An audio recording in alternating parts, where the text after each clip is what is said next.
Olá, sejam bem-vindos ao Questão de Ordem, podcast da OAB Subseção Caxias do Sul. Meu nome é Marcelo Ferreira Lorenz, sou advogado, pós-graduado em Direito Imobiliário, em Direito Civil e Empresarial e coordenador da Comissão de Direito Imobiliário da OAB Caxias do Sul. Hoje estamos aqui para tratarmos sobre o tema A Ótica Jurídica sobre Patologias na Construção Civil. Estamos com a doutora Rafaela Bay de Ros, advogada, formada pela UX, Universidade de Caxias do Sul, pós-graduada em Direito Imobiliário e Notorial, bem como em Direito Condominial. Atua há 17 anos no atendimento a imobiliárias, condomínios e administradoras, integrante da Comissão de Direito Imobiliário. Olá, doutores. Olá. Junto temos o doutor Alexandre Souza, advogado, técnico em transações imobiliárias, diretor jurídico do Clube Recreio Cruzeiro, da Comissão de Direito Imobiliário. E nosso ilustre convidado, Dr. Luciano de Almeida Rassi, advogado, formado pela Universidade de Caxias do Sul, UX, sócio da Isidora Advogados, especialista em Direito Processual Civil, com vivência há mais de 15 anos no direito imobiliário, assessorando condomínios, empresas e empresas no ramo da construção civil. Aproveitando, gostaríamos de agradecer ao nosso patrocinador, a R Master Sul, a assessoria documental.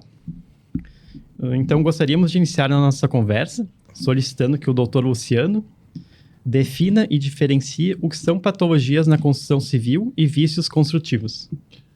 Bom, boa tarde. Não sei quando que vai ser exibido ou quanto tempo vai ficar na plataforma, né? Mas agradecer o convite inicialmente, a presença de vocês, doutores que são conhecidos, atuantes aí na área do direito imobiliário, assim como eu, o doutor Marcelo também. Obrigado. E dizer que começar dizendo que a nossa vida vai sendo direcionada, né, para esse tipo de atividade voltada para o direito imobiliário. Não acabou acontecendo, muito graças ao doutor Ademir Isidoro, que começou essa caminhada há bastante tempo atrás. E eu, entrando na pergunta, assim, eu gostaria de dizer, até comentar com vocês, que eu sugeri falar em patologias na construção civil e não vícios construtivos, como normalmente a gente costuma ouvir, porque entendo que o conceito é mais amplo, né? Uma ótica jurídica sobre as patologias seria o estudo das doenças que acometem a construção civil, que não necessariamente importam em vícios construtivos, né? Claro que vícios construtivos estão dentro do rol de patologias.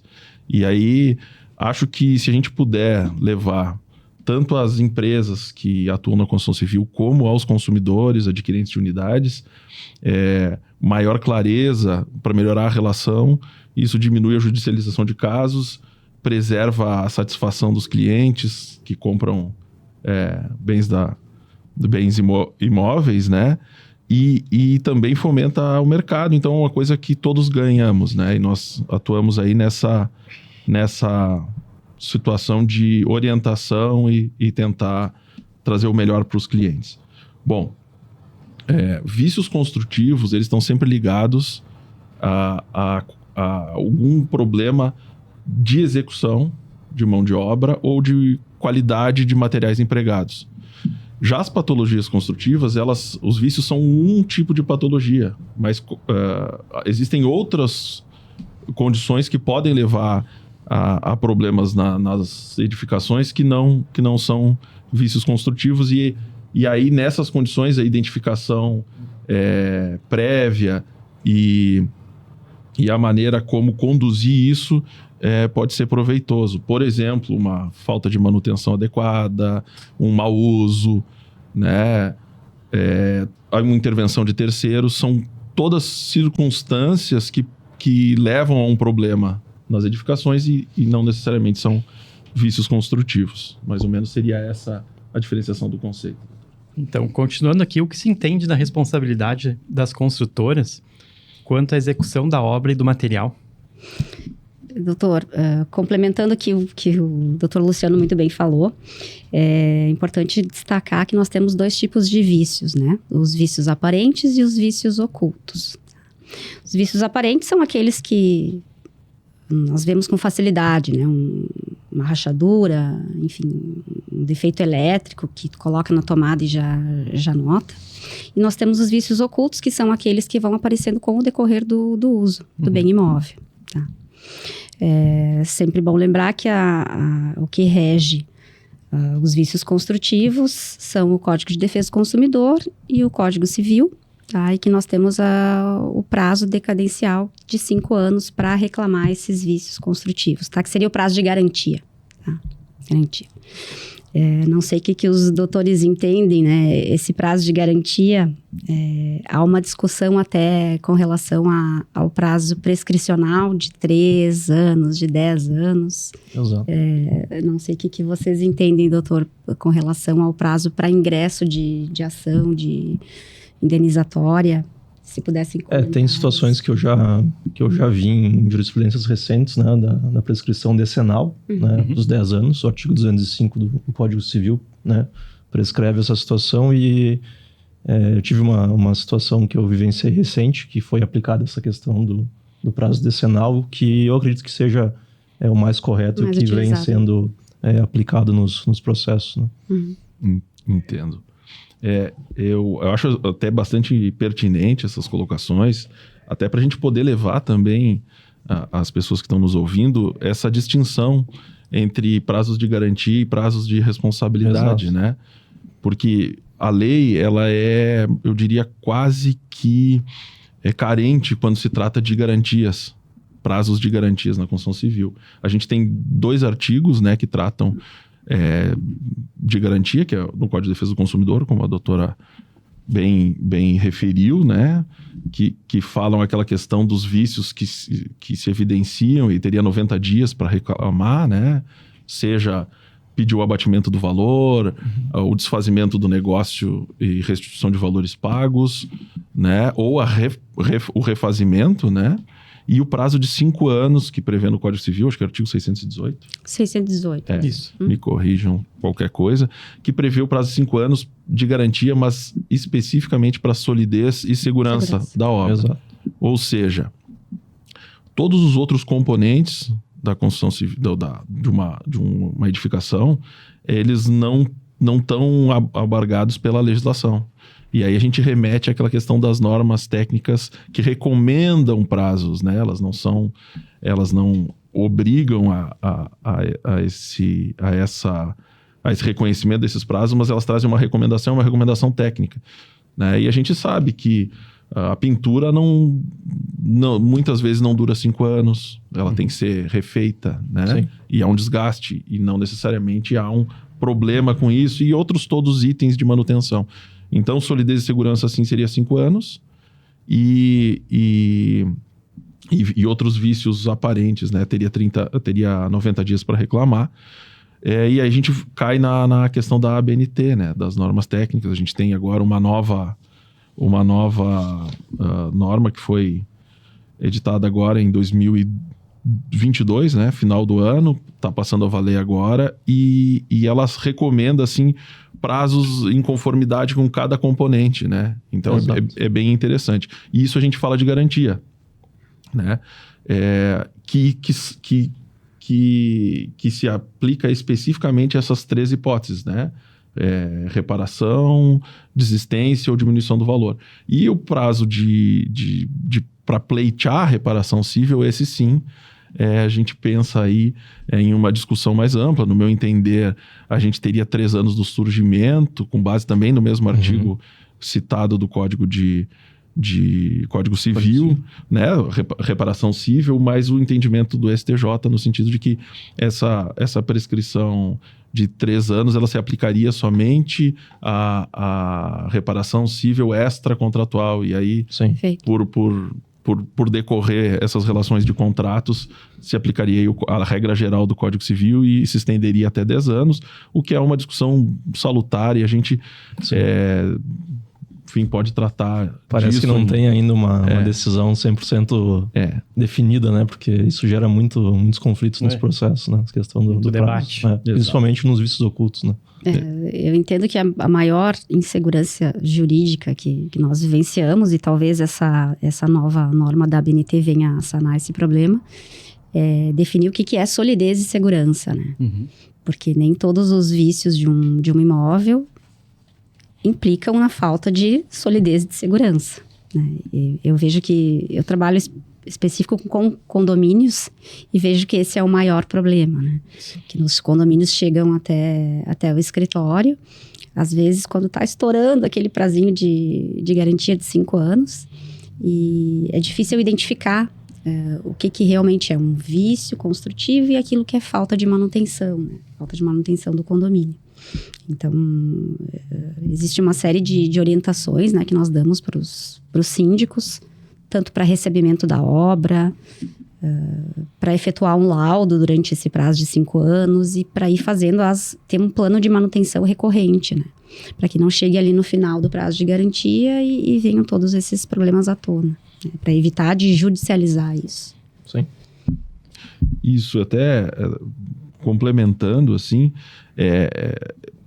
esse plano de manutenção, a gente já tem há mais de 10 anos normas que orientam os condomínios e, enfim, proprietários de edificações a como fazer essa manutenção, que é uma dicotomia, respeitar o que está no manual do proprietário, que é uma obrigação daí do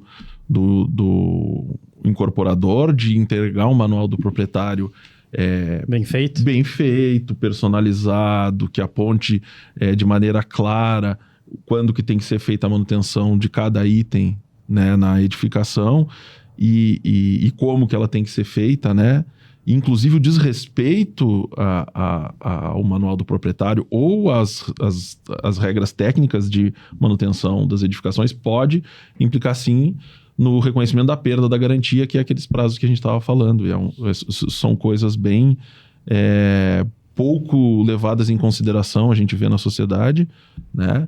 Mas esse acompanhamento da pós-entrega da obra, ele é muito importante, né?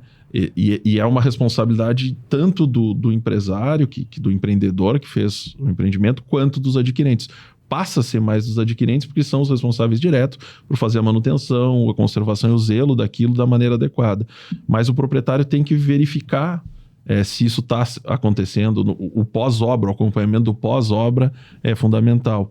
E inclusive, comunicar, formalizar qualquer desatendimento disso para os adquirentes, né? Então, a ABNT fala, inclusive, tem um termo que ela utiliza aqui, que é Sistema de Gestão de Manutenção.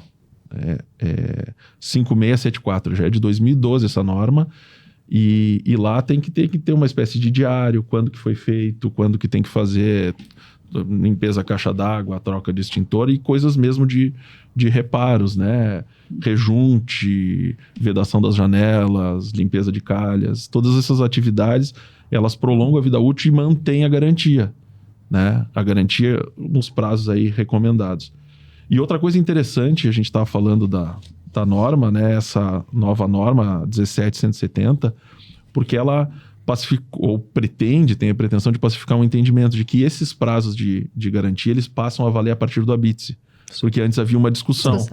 Né? Porque vamos dizer, o fornecedor de um insumo, ele dá um prazo de validade para aquele produto que é utilizado na obra. E esse prazo de validade não bate exatamente com aquela perspectiva do adquirente, que está comprando a obra zero, o prazo passa a valer e a gente entende que esse termo inicial é razoável e adequado. Não sei o que vocês pensam, colegas. Essa era uma grande dúvida, né? A partir de quando contar, né? Quando fazer a contagem. E em que pese a norma não tenha força de lei, né? No meu entendimento, ao menos forma um parâmetro, né? E a tendência é que a jurisprudência também acabe seguindo, né? Essa tendência de se adequar à norma, né? Sim. Inclusive quanto aos prazos que tanto geram dúvida, né? Mas acho que veio para ajudar a norma. Exatamente. Né? Com certeza. Apesar de entender que tem alguns prazos muito exíguos, né, de responsabilidade, né? É pouco tempo, né? Na maioria dos itens. É pouco tempo. Acho que ainda veio mais em benefício das construtoras do que dos adquirentes, né? Meu entendimento. E o que gera também bastante demanda judicial, principalmente, é a questão da própria manutenção, né? Do usuário que adquire o imóvel, porque às vezes ele acha que tem um defeito, né? Uma fissura, enfim, uma infiltração, mas aquele defeito que apresentou, às vezes é por falta de manutenção, né? Sim. Deixou de fazer as manutenções adequadas por, 5, 10 anos, que acarretaram numa... Até mesmo a pintura não foi feita. Exato, deixou de pintar, por 10 anos, né? Apresentou uma rachadura, então... Isso acaba, no dia a dia, a gente percebendo que às vezes o beneficiário acaba nos chamando para tentar ajudar, mas às vezes ele mesmo não fez, né? Ajudou. Não fez o trabalho correto, né? Que seria essa manutenção preventiva, que também às vezes não está no manual, às vezes o leigo nem tem ciência desse prazo, né? De quanto em quanto tempo tem que fazer, então isso é uma questão que acaba surgindo bastante, né? Muitos pegam o manual e acabam guardando numa gaveta. Nem lê, né? É uma questão de educação também por parte de quem constrói, né? De informar o consumidor. Sim. Porque é fácil entregar um manual e simplesmente fazer a pessoa assinar o recebimento, né? Tem que ajudar e tem que fazer o consumidor compreender aquilo que é dever dele, né? No momento que ele recebe a posse. E tem próprias construtoras, principalmente as menores, né? As incorporadoras que nem entregam esse manual, eles nem têm ciência que eles devem entregar esse... Sabem que tem que fazer também. Exato. Pega as menores, eles nem têm ciência que é uma obrigação do construtor entregar isso para o usuário, né? Isso acaba... já é uma obrigação há anos, né? A gente falava de garantia, mas eu até esqueci de mencionar antes. A gente já tinha, né, sugestões, recomendações de prazos de garantia na norma de desempenho, a 15575, que a gente utiliza muito, né? Nós que atuamos nessa área, quando tem alguma situação de conflito aí, e ela foi, vamos dizer, um dos anexos dessa norma, ele foi substituído pela nova norma. Então, penso que um pouquinho, assim, discordando um pouquinho da questão dos prazos, porque penso que os prazos ali recomendados, eles são técnicos, né? Então, se aquele componente ele precisa ser revisto ou refeito em 1 ano, 2, 3, 5, ele não pode ser exigido o refazimento dele antes disso. Entretanto, provado, demonstrado que houve má execução ou o material é de baixa qualidade, persiste a responsabilidade. Por isso que penso que limita apenas a questão da garantia, e é uma coisa que a gente encontra pouco respaldo hoje no judiciário, quando vai ler julgados ou jurisprudências, ainda não tem assim, a gente não observa ainda muita referência a essas normas aí sendo aplicadas, e isso serve, isso depende de nós, os advogados, né? Depende também dos clientes, depende dos peritos, assistentes técnicos, que tem que fazer o próprio laudo deles conforme a norma reguladora, né? As manutenções tem que respeitar isso, esses planos, enfim. Vários fatores. Vários fatores. Uma mudança da cultura, né? Uma mudança de cultura. Exatamente. Temos que ser sujeitos ativos nisso. Exato. E entendo também que uma figura de grande importância, ao menos para os condomínios que eu trabalho, é sempre ter um engenheiro civil de confiança, tanto para quando a obra é entregue, para fazer um laudo de inspeção de entrega de obra, né, para ver se está tudo ok, porque às vezes existe aquela... a pessoa recebe a obra, está feliz da vida e não consegue ver... não consegue enxergar os problemas, né? Assim, só vê a perfeição. Exatamente. Então, é importante que tenha alguém da parte técnica para auxiliar nesse sentido, né? E não só para auxiliar no recebimento da obra, mas durante também todo esse prazo da garantia, para informar, enfim, auxiliar naquilo que tem que ser feito a título de manutenção. É o tal do prazo para reclamar, né? O prazo para reclamar. O famoso. E doutores, e a experiência de vocês, vocês preferem judicializar, tentar resolver de forma extrajudicial quando aparecem problemas assim no escritório? eu particularmente, e acho que deve ser talvez um consenso, a gente busca sempre resolver o conflito de maneira extrajudicial, tentar evitar que isso chegue ao judiciário, não por não crer na eficácia do judiciário, mas se torna mais custoso para o cliente, se torna mais demorado pelo volume de processos, e o próprio judiciário vem nas últimas décadas tomando medidas no intuito de buscar uma justiça mais conciliadora, né? Sim. Então, nós temos esse dever de tentar evitar isso, né? Então, se orientar tanto os adquirentes quanto os empresários a buscar esse encontro, né? Ver o que é responsabilidade de cada um. Porque tudo parte daquilo que a gente estava falando no início, né? Bom, vamos ver. Houve má execução da obra? Bom, aí o empresário tem que assumir essa responsabilidade. O material se mostrou ineficiente. Baixa qualidade. Ele tinha uma baixa qualidade.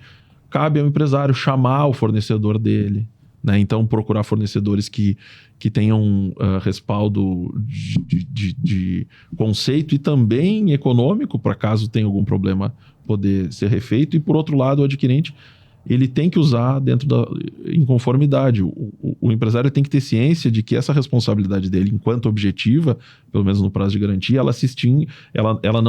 ela não acontece apenas quando há o desrespeito à manutenção, há o mau uso, ou daqui a pouco a gente fala em intervenção de terceiros, mas é muito comum aqui em Caxias, até para a gente estar a cidade em cima de blocos de basalto, né? Um outro empreendedor está fazendo uma obra lindeira, né? Ele vai começar a dinamitar, aí começa a aparecer fissuras ou trincas nas obras, aquele estudo de impacto de obra prévio. Então, todas essas etapas têm que serem cumpridas. E sim, o caminho é buscar o encontro e o bom senso. Se nós tivéssemos um pouco mais de bom senso, não teríamos tanto trabalho assim. Isso em qualquer área, né? área que a gente for atuar. Então, o adquirente tem que saber que tem que repintar o prédio a cada tantos anos, né? Por outro lado, o incorporador tem que saber que se surgir algum problema, ele tem que reparar, seja fissuração, estanqueidade, enfim, se esse problema é de responsabilidade dele. Alguma das dificuldades, complementando o que a doutora Rafaela comentou, eu vejo no dia a dia a questão de construtoras que nesses últimos anos acabaram, né, enfim, a gente sabe, falindo, com dificuldades financeiras. Então, muitos casos que a gente recebe são, muitas vezes, dessas empresas que nem estão mais em atividade, né? Então, isso acaba dificultando ainda mais para o usuário conseguir, uma reparação, né? Uma indenização, porque a empresa ou não existe mais, ou, enfim... Não tem mais nada. Não tem mais realmente o que fazer praticamente, né? Então, isso acaba dificultando bastante no nosso dia a dia, né? Mas, desculpa, mas em contrapartida eu vejo também que está havendo um esforço maior, né, por parte das construtoras de investir um pouco nessa informação do consumidor. Inclusive, esses dias eu vi que tem construtoras que têm aplicativos agora. Sim. Que, sei lá, 6 meses informa que tem que fazer uma manutenção, alguma coisa. Tanto nas áreas comuns como nas privativas, né? Isso eu acho importante porque realmente as pessoas são leigas, né? Só quem sabe disso é quem trabalha na área, engenheiro, arquiteto. Então... a grande maioria não fazem ideia. Exatamente. Né? Mas as construtoras têm que despender um pouco mais de dinheiro agora para ganhar mais no futuro também, né? É uma cidade que tem bastante investimentos na área de construção civil. Então, eu acho que a tendência é melhorar. Eu até... Não sei se os doutores teve um evento na SIC faz poucos meses, que um dos assuntos era justamente o que a gente está debatendo aqui hoje, e tinha vários, né, construtores e empresários nessa área. Então é uma situação que essas empresas estão, né, se qualificando e buscando essa informação, e realmente eu acho que com o passar do tempo vai ser mais adequado, mais utilizado essas normas, essas obrigações, né? Isso é o seminário jurídico, foi o Sinduscom. Do Sinduscom, exato. Foi um dos temas discutidos, essas questões de manual, de garantias, né? Então, está sendo mais divulgado isso para os usuários e tanto para os construtores, né? esses cuidados são uma coisa bem significativa, né? É uma mudança de cultura que vem acontecendo gradativamente, né? Realmente, né? E a gente que acompanha já há alguns anos esse tipo de situação, a gente vê que vem diminuindo alguns absurdos que aconteciam, né? Eu me lembro de me deparar com situações assim em perícia, que o condomínio, por falta de orientação ou de desconhecimento, por exemplo, lavava de mangueira áreas permeáveis de garagens, onde não tem um controle de estanqueidade. E, obviamente, essa água vai entrar dentro da estrutura da alvenaria e vai começar a expor a armação de ferro. E isso diminui a vida útil muito, né? Não quer dizer que vai cair o prédio, mas fica feio, enfim, e apresenta um problema. Então, essas coisas vão gradativamente acontecendo. A gente via, né? Hoje a gente passa de carro pela cidade e vê os edifícios hoje todos com os jaús bem colocados, aquelas redes de proteção nas obras, em questão de segurança, né? Tudo isso mostra uma mudança gradativa aí, de forma de abordar o negócio. Não simplesmente eu vou construir, entregar e pronto. Né? Essa questão do acompanhamento e agora a gente, né, vê esse crescimento também gradativamente nos próprios consumidores, né? Condôminos também buscando se informar desse tipo de situação. Às vezes faz um investimento da vida toda para comprar um apartamento ou uma casa própria, o sonho da vida. Tem que ter cuidado, tem que pensar em zelar e em perpetuar aquele bem, né? E não buscar, talvez, eu vou entrar com uma ação, pedir uma indenização, né? Que é uma coisa que até penso que a legislação acaba premiando, como a gente fala, né? O prazo prescricional, ele conta para pedir uma reparação civil, indenização. Já o refazimento ou a diminuição do valor, enfim... O abatimento. O abatimento tem um prazo menor, né? Que é o prazo da garantia. Enfim. Uma boa diferença de prazos, né? Muito menor, né? Exatamente. E o que eu queria falar também, que eu acho importante, é que essa nova norma da ABNT, ela, bem ou mal, ela traz esse assunto à tona novamente, né? Então, é uma forma também de educar as pessoas, de chamar os advogados que atuam nessa área para se atualizarem e para entender também que a gente não pode judicializar tudo, né? Sim. É custo para todo mundo, né? Sim, ninguém sai ganhando. Exatamente, Então, no meu caso, quando chegam esses casos no escritório, eu sempre procuro chamar a construtora para conversar, ter um laudo para ver aquilo que realmente é vício e o que não é. E para tentar resolver de forma extrajudicial, né? Eu sempre procuro evitar aí o litígio, porque não adianta, é uma ação cara, é demorada. Depende de perícia. Depende de perícia. Uma perícia judicial, ela tem um preço elevado também. Exato. E a gente não sabe qual vai ser o teor de uma sentença. Então, acho que é nosso papel também, né, como advogados, tentar resolver da forma mais pacífica possível e... Assim, do que simplesmente ajuizar a ação, né?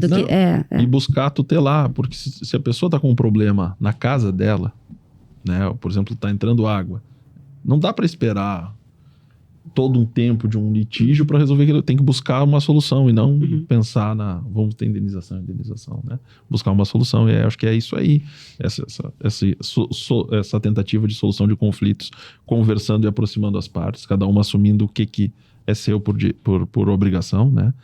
E a gente estava falando, né, em garantias, e eu acho que a gente vai hoje dar um pouco mais de ênfase nisso, até porque é um assunto, é uma novidade que a gente tem essa norma, né? Existe um projeto de lei tramitando já há muitos anos, buscando colocar prazos específicos de garantia. Não sei se esse projeto ele vai para frente, não vai, mas é uma demanda da CEBIC, né? Já desde 2009 tem esse projeto de lei e tem muitas semelhanças assim, em conteúdo com essa nova norma. Então parece que os caminhos aí, os setores se conversam, né? Eu sempre gosto de dar o exemplo, né? Que a pessoa compra um carro zero e ela tem que fazer as manutenções anuais ou por quilometragem para não perder a garantia.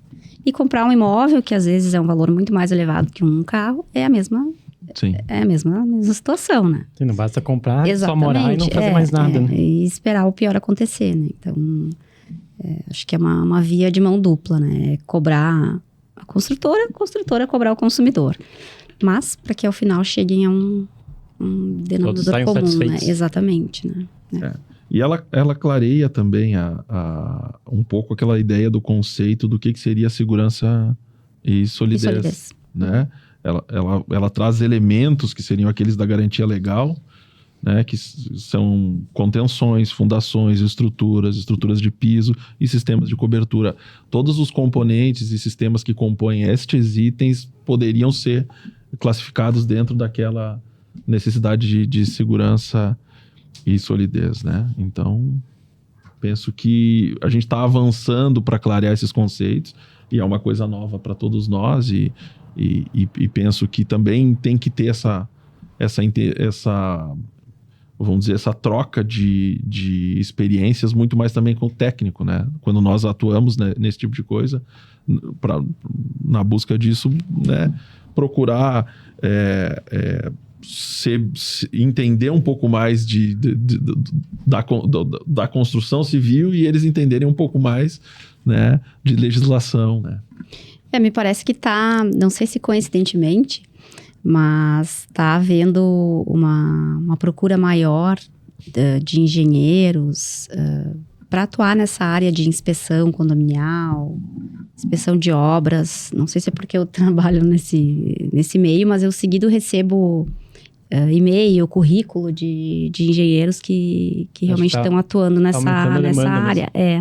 Então, me parece que realmente está havendo uma especialização maior, inclusive de advogados também, né, da parte jurídica. Mas isso é bom também, né? Para fazer corretamente.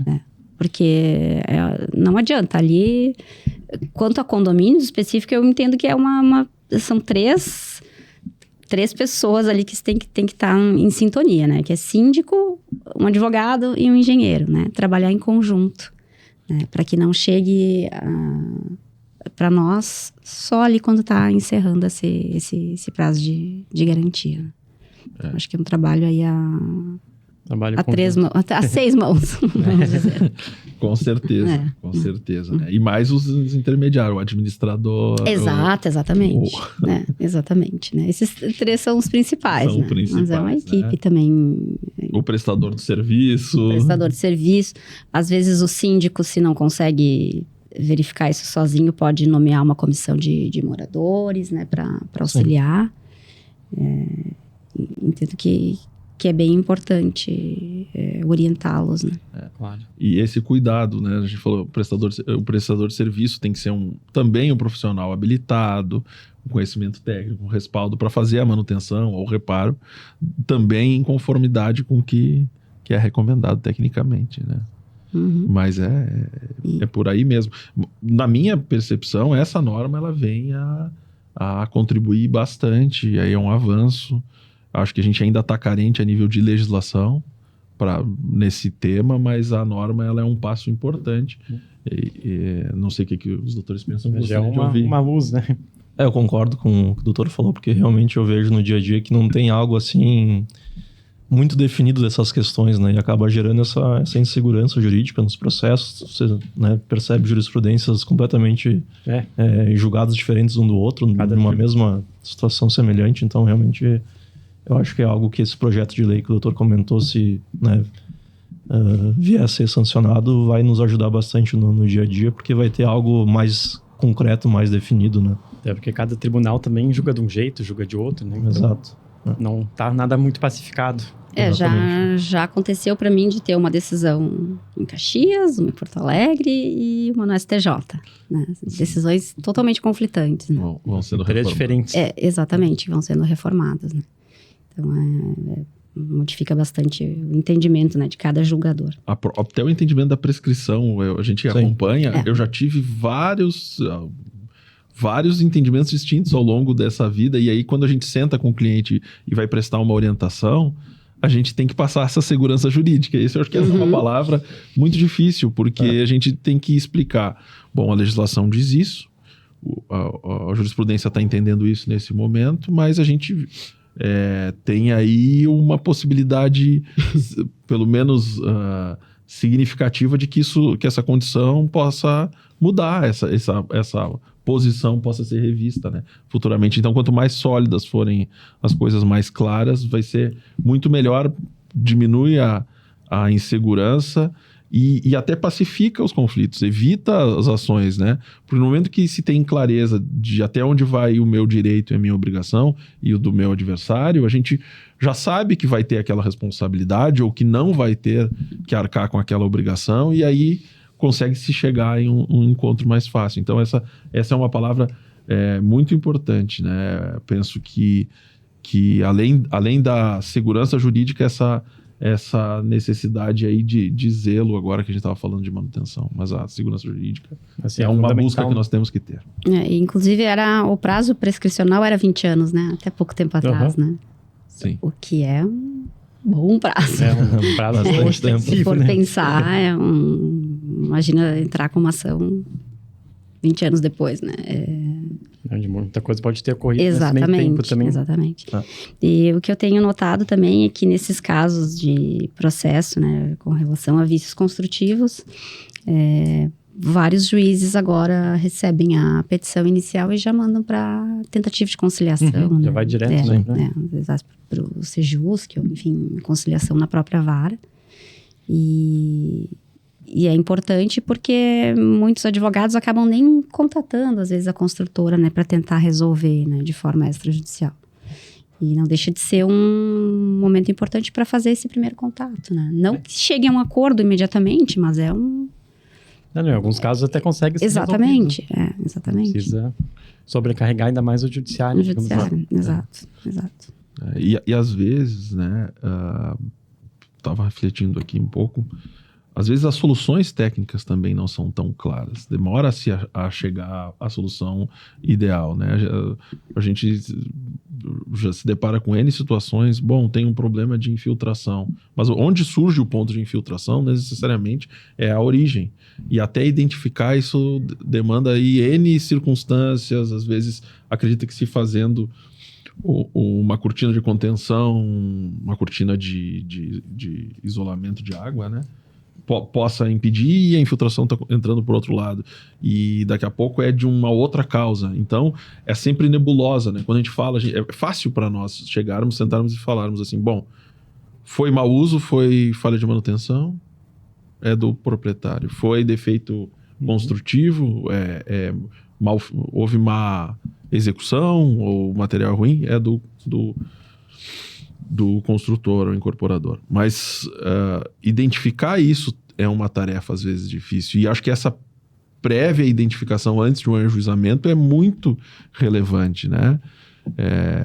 A gente ainda vê ações de produção antecipada de provas, mas isso está diminuindo, está sendo feito um trabalho pré-judicial, né? E isso é bem relevante, bem relevante.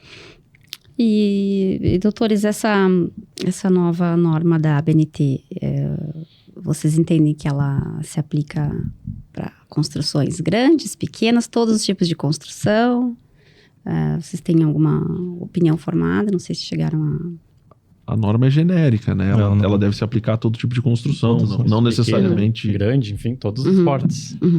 Né? Porque como ela trata de elementos, ela não trata se é a finalidade, né? Ela tem que atender aqueles elementos. A gente está falando fundações. Fundações tem um cálculo, enfim, mas ela tem que respeitar, qualquer obra tem que respeitar aquele limite recomendado ali para as fundações atenderem de maneira, vamos dizer assim, minimamente durante aquele prazo de garantia recomendado. Então, me parece que tem que ela abarca aí todo tipo de construção. Eu compartilho da mesma opinião. Tem que ser válida para todas. Para todos, exato. E também queria pedir para vocês, né? Enfim, posso dar a minha opinião também. Quais são as dicas, assim, para quem adquire um imóvel quando surge o defeito da obra, né? O vício, enfim. O que vocês costumam orientar, assim, né? Documentar, fazer contato extrajudicial, mandar e-mail? Como é que costuma ser o dia a dia de vocês? O que vocês orientam? Posso falar? Pode falar, é que eu tô tomando conta e não gosto de dividir esse espaço com os colegas aí. Mas, enfim, nesse tipo de situação, bom, surgiu um problema, né? Tem que ver se é na entrega, bom, a gente já sabe, tem que ser imediata a reclamação, né? Se esse problema se evidencia depois, tem que identificar por que ele está acontecendo, se ele é uma situação isolada. A gente está falando, por exemplo, se é numa área comum, se é na área privativa, se é uma coisa que está acontecendo nas outras unidades daquele empreendimento. Bom, uma vez que tu identificou ele do que se trata, tu pode sim fazer um comunicado solicitando estando dentro do prazo de garantia para que o empresário ou, enfim, a empresa venha a avaliar. Tu abre uma espécie de reclamação, ela tem que ter isso formalizado também, e ela vai lá e vai ter que identificar, bom, esse problema aconteceu por isso, eu vou refazer o caminho que eu vou ter que fazer. Mas sim, tem que fazer uma formalização, e essa formalização não pode ser postergada, né? Futuramente, sob pena desse consumidor perder a mencionada garantia, sim, né? Até pela questão da prova, né? Se for utilizada depois em eventual processo, tu vai ter que obrigatoriamente notificar, enfim, fazer um comunicado formal, né, por escrito. Então, eu sempre oriento os clientes, né, a formalizar a reclamação, né? Sim, já tem. Para deixar registrado isso, né, por segurança. Mas a questão do contexto probatório, né? Exato. Ler o manual, né? Importante. Primeira coisa. E ver qual é o canal, né, de comunicação com a construtora, né? Tem algumas que solicitam por e-mail, outras por aplicativo, né? E sempre deixar registrado, né? De alguma forma. Até hoje em dia a gente sabe que o WhatsApp também é uma prova importante, né? Mas geralmente seguir o canal de comunicação que a própria construtora orienta, né? Porque a gente sabe que a reclamação formal, ela influencia em vários aspectos, né? Com relação à perda de prazo, né? Sim. Essa comunicação formal é muito importante, inclusive por parte da construtora incorporadora. Se ela fazer essas vistorias pós a entrega da obra, identificando que está sendo tomada alguma medida que não é adequada, ela tem que comunicar, notificar o condomínio para dizer, olha, você não pode fazer isso, não pode mexer na estrutura da viga, ou tem que tomar tal cuidado, ou está na época de fazer isso. É uma maneira de proteger um lado quanto o outro, né? Exato. Formalizar. Que é o que a gente tem buscado e falta, né? Principalmente por parte das construtoras, né? Que é essa questão cultural de ter um conhecimento, né? De passar a informação para o usuário, de quanto em quanto tempo tem que, enfim, fazer tais manutenções, né? Tem que cobrar o manual que eles entregaram. Exato. Não adianta só entregar e não ter um controle das condições, né? Um manual e explicado, né? Sim. Não só exatamente entregar ali e se vire. Exato. Vamos fugir da indústria da indenização, né? Do dano moral. Nós tivemos aí agora eu acredito que esteja diminuindo, né? Mas tivemos aí um problema bem sério, né? Com relação a essas ações de massificadas, né? Caxias, particularmente, não sei dizer, mas as capitais maiores, a gente via que existiam escritórios, né, que infelizmente prometiam valores bem altos, né, para as pessoas adquirentes entrarem com o processo, às vezes nem sabia, sem laudo, sem nada, sem qualquer embasamento. Mas eu acho que ao menos aqui na nossa região, em princípio não acontecer tanto, né? Mas acho que tá havendo uma atenção maior por parte do judiciário, né? E envolveu o ente financeiro também, né? Exato. Sim, exato. a gente acompanhou, ainda bem que isso não foi, porque não é o propósito, né? A gente não tem que... propósito. Existe sim uma necessidade de que esses empreendimentos eles tenham solidez, segurança, atendam os requisitos mínimos, né?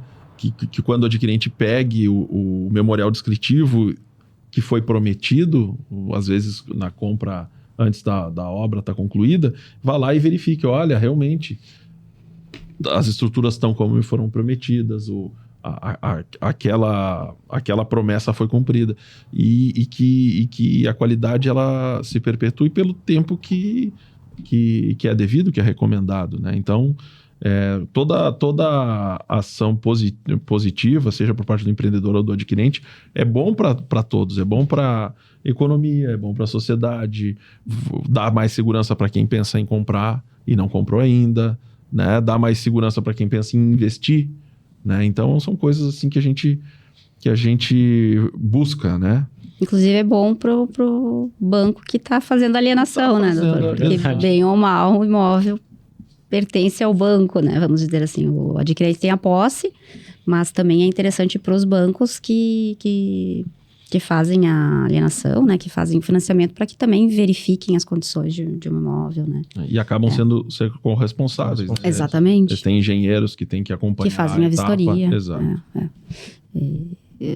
Especialmente aquele boom de obras ali, que era na época Minha Casa Minha Vida, né? Associativo, agora, né? Exatamente, né?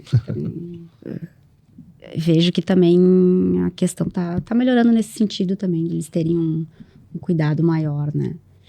Porque até para evitar que sejam judicializados também. Né? Com certeza. Mas eu penso que a gente tem aí, se a gente fosse dar um zoom em cada coisa que a gente comentou aqui, a gente teria aí assunto para tratar por muito tempo, complexo, né? Muito complexo. Mas eu acho que o resumo do nosso encontro aqui está sendo bem proveitoso, né? No sentido de que essa inovação da NBR é positiva, né? A gente está vendo que está aumentando a conscientização das pessoas, dos elementos, né? Seja empresário, fornecedor, consumidor, enfim. E o nosso papel aqui, reitero, de fazer valer essas iniciativas, né? Levar isso ao conhecimento das pessoas e buscar nos litígios que o judiciário respeite e dê relevância para as normas, né? E evitar os litígios com a conscientização, né, das partes envolvidas em qualquer problema que surja, né? Envolvendo patologias. Com certeza. Mais alguma colocação? Você sim, quer complementar com algo mais? Não, já era uma manifestação assim, de encerramento. Conclusiva, né? A gente tem um tempo limitado, né? A gente fica, às vezes, passa algum assunto, mas algum tema a gente não pode discorrer, se aprofundar, mas dentro do horário, eu achei importante fazer essa última reflexão. Até porque os temas, enfim, os problemas, eles vão chegando no dia a dia, né? Sim. Então, tem casos particulares até que fica complicado pra gente expor, né? Mas a gente vê essas manifestações no próprio decorrer da nossa profissão. Se o doutor Alexandre quer fazer alguma manifestação final, depois a doutora Rafael? Não, acho que é mais reforçar o que o doutor Luciano comentou. Até estava conversando com a doutora Rafaela antes da gravação, específico sobre a questão das perícias, né? Que no dia a dia a gente acaba tendo uma dificuldade de achar um perito, né? Porque às vezes o magistrado ali, ele designa alguém, né, específico, um profissional, e isso acaba às vezes demorando muito para acontecer, né? Essa perícia acaba um passando para o outro. A gente vê que daqui a pouco eles não querem, enfim, talvez comprometer o colega, e isso acaba levando o litígio muito mais tempo, né, de trâmite do processo do que geralmente acontece. Então, uma dificuldade que a gente percebe no dia a dia é isso, né? É isso aí. Perfeito. Então, doutora Rafael, quer falar algo mais? Ou... Eu agradeço o convite, doutor Marcelo. É um prazer aí fazer parte da Comissão de Direito Imobiliário. E qualquer dúvida eu fico à disposição. Então, vamos encerrar o nosso podcast aqui. Agradeço a presença do doutor Alexandre. Eu que agradeço. Doutor Rafael, doutor Luciano. Muito obrigado. E então o podcast Questão de Ordem está disponível com um novo episódio toda quinta-feira nas redes sociais YouTube, Facebook, Instagram e Spotify da OAB Caxias do Sul. Não esqueçam de curtir, compartilhar e comentar as nossas plataformas digitais. Mais informações podem acessar o nosso site oabcaxiasdosul.org.br. E, por fim, reiteramos o nosso patrocínio da AR Master Sul, que agradecemos por apoiar mais essa ideia da OAB Caxias do Sul. Muito obrigado a todos. Obrigado. Obrigada.